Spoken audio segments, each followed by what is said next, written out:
রাধারানী কে? রাধারানীর জন্ম রহস্য কি? ভক্তি, প্রেম আর আত্মসমর্পণ, এই তিনটি শব্দ যদি একসঙ্গে মিশে যায়, তাহলে যে নামটি আমাদের হৃদয়ে আসে, যে তিনি হলেন শ্রীমতী রাধারানী।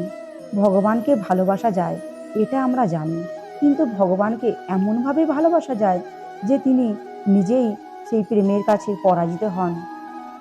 সেই শিক্ষা দিয়েছেন রাধারানী।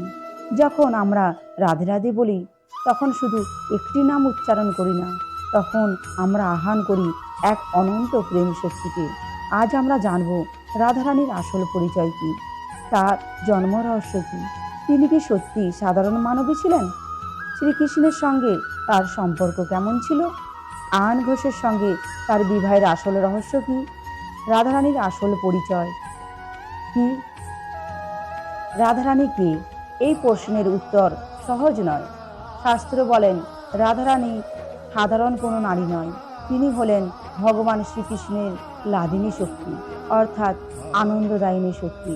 ব্রহ্মবৈবর্ত পুরাণে বলা হয়েছে রাধা হলেন কৃষ্ণের অর্ধাঙ্গিনী, তার হৃদয়ের আনন্দদায়ী শক্তি। শ্রীমদ্ ভগবত পুরাণে যদিও রাধারানীর নাম সরাসরি উল্লেখ নেই, গোপীদের মধ্যে যে শ্রেষ্ঠ, যে মহাপ্রেমিকা, তিনিই রাধা।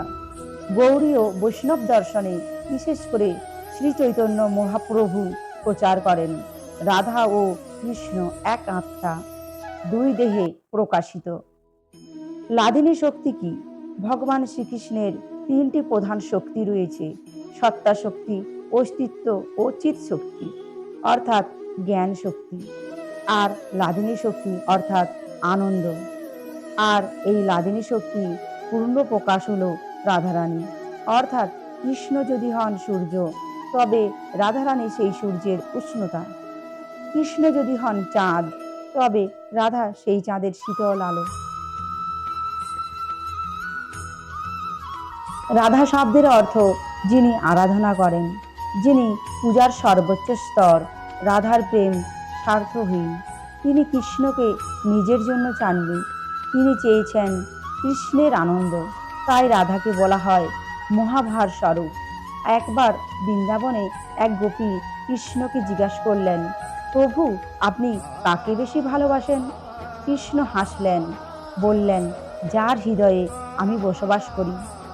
তাতে গোপীরা ভাবলেন, আমাদের মধ্যে কেউ যার হৃদয় আমার জন্য সম্পূর্ণ খালি।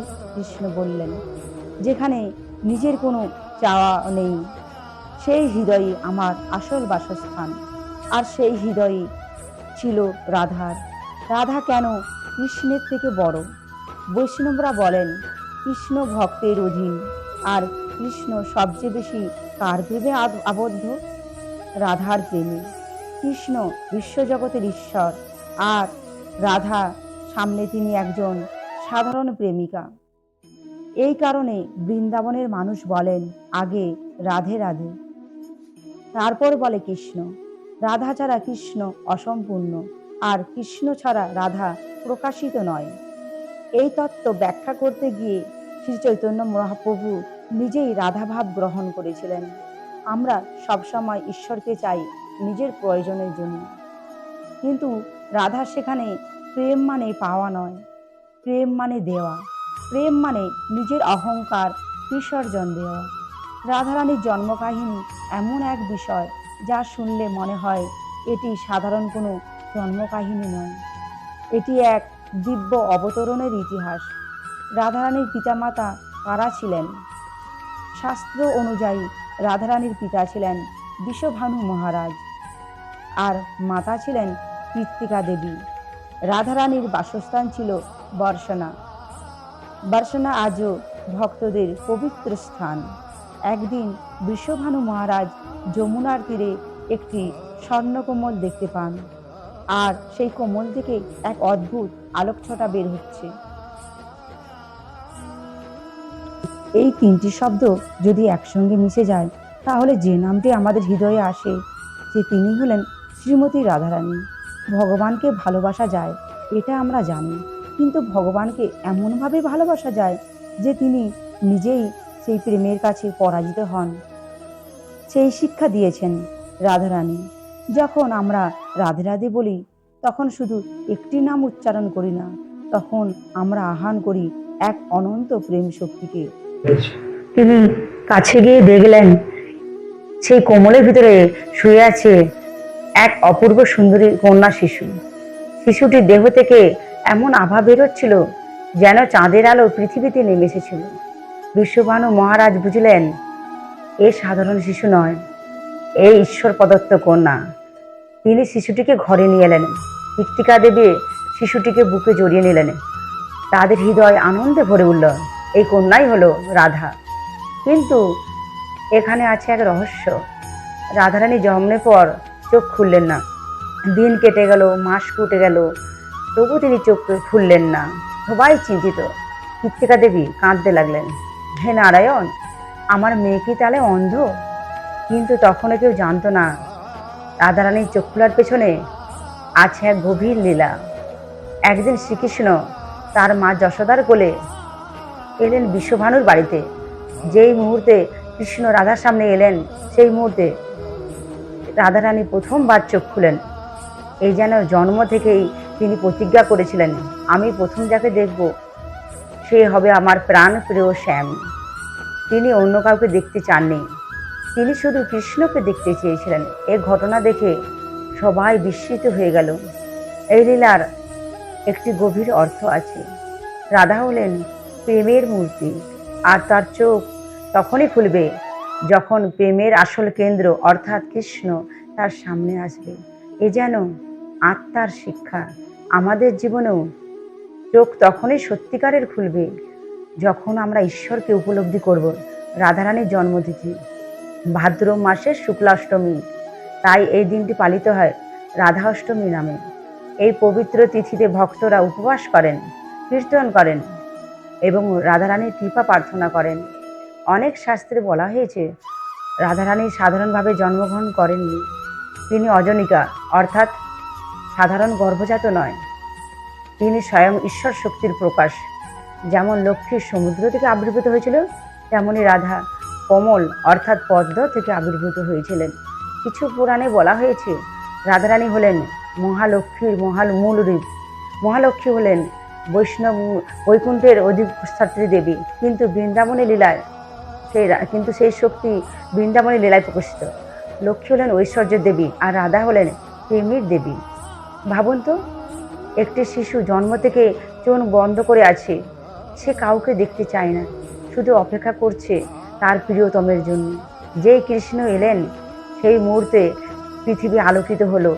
এই দৃশ্য শুধু গল্প নয়, এ এক অনন্ত প্রেমের প্রতীক। আমরা প্রায় জীবনে অনেক কিছুই দেখি, কিন্তু সত্যকে দেখি না। রাধারানীর জন্মলীলা শিক্ষা আমাদের চোখ তখনই খুলবে যখন আমরা জীবনের আসল উদ্দেশ্য বুঝব, আর সেই উদ্দেশ্য হলো ভালোবাসা, ভক্তি আর আত্মসমর্পণ। শ্রীকৃষ্ণ ও রাধারানীর সম্পর্ক প্রেম না পরম তত্ত্ব?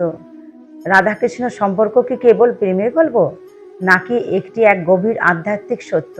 এই প্রশ্ন যুগ যুগ ধরে ভক্তকে জাগায়। যখন ছোট্ট রাধা প্রথমবার চোখ খুলেন এবং দেখলেন শ্রীকৃষ্ণকে, তখন সেই মুহূর্তে তাদের সম্পর্ক শুরু হয়েছিল। এই সম্পর্ক এই জন্মের নয়, এই সম্পর্ক অনাদি অনন্তকালের থেকে বিদ্যমান। গৌড়ী ও বৈষ্ণব দর্শন বলেন রাধা ও কৃষ্ণ এক আত্মায় দুই দেহ। তাদের প্রেমের সবচেয়ে সুন্দর অধ্যায় রচিত হয়েছিল বৃন্দাবনে, যমুনার তীরে, কদম গাছের ছায়ায়, গোপীদের মাঝে, বাঁশির সুরে। রাধাকৃষ্ণের লীলা ছিল এক দিব্য আনন্দের প্রকাশ। এ প্রেম ছিল নিঃস্বার্থ। এ প্রেমে ছিল না দেহগত কামনা, ছিল আত্মার মিলন। রাসলীলা প্রেমের মহোৎসব। শ্রীমদ্ ভগবত পুরাণে বর্ণিত হয়েছে রাসলীলা। রাসলীলা মানে শুধু নৃত্য নয়, এটি আত্মার ঈশ্বরের সাথে মিলনের প্রতীক। যখন কৃষ্ণ রাসমিলনে প্রতিদিন গোপীর সঙ্গে নৃত্য করছিলেন, তখন তার হৃদয়ের কেন্দ্রবিন্দু ছিলেন রাধা। কথিত আছে রাধা যখন অভিমান করে রাসমণ্ডল ছেড়ে চলে যান, তখন কৃষ্ণ লীলা ত্যাগ করেন, কারণ রাধা ছাড়া কৃষ্ণের আনন্দ অসম্পূর্ণ। রাধার অভিমানে ছিল না অহংকার, ছিল প্রেমের গভীরতা। একদিন কৃষ্ণ দেরিতে এলেন, রাধা কষ্ট পেলেন, কিন্তু সেই কষ্টও ছিল কৃষ্ণের জন্যই। এই অভিমানী প্রেমকে আরো গভীর করে তোলে। রাধার প্রেমকে বলা হয় মহাভাব। মহাভাব মানে এমন প্রেম যেখানে নিজের কোনো অস্তিত্ব বিলীন হয়ে যায়। শ্রী চৈতন্য মহাপ্রভু নিজেই রাধাভাব গ্রহণ করেছিলেন, কারণ তিনি বুঝতে চেয়েছিলেন রাধা কিভাবে কৃষ্ণকে অনুভব করে। একদিন কৃষ্ণ ভাবলেন, আমি সকলকে আনন্দ দিই, কিন্তু রাধা আমাকে যে আনন্দ দেয় তা নিজে আমি উপলব্ধি করতে পারছি না। এই কারণে তিনি চৈতন্য রূপে আবির্ভূত হলেন রাধার প্রেম অনুভব করার জন্য। এ এক গভীর তত্ত্ব। ঈশ্বর নিজেই ভক্তের প্রেমের স্বাদ নিতে চান।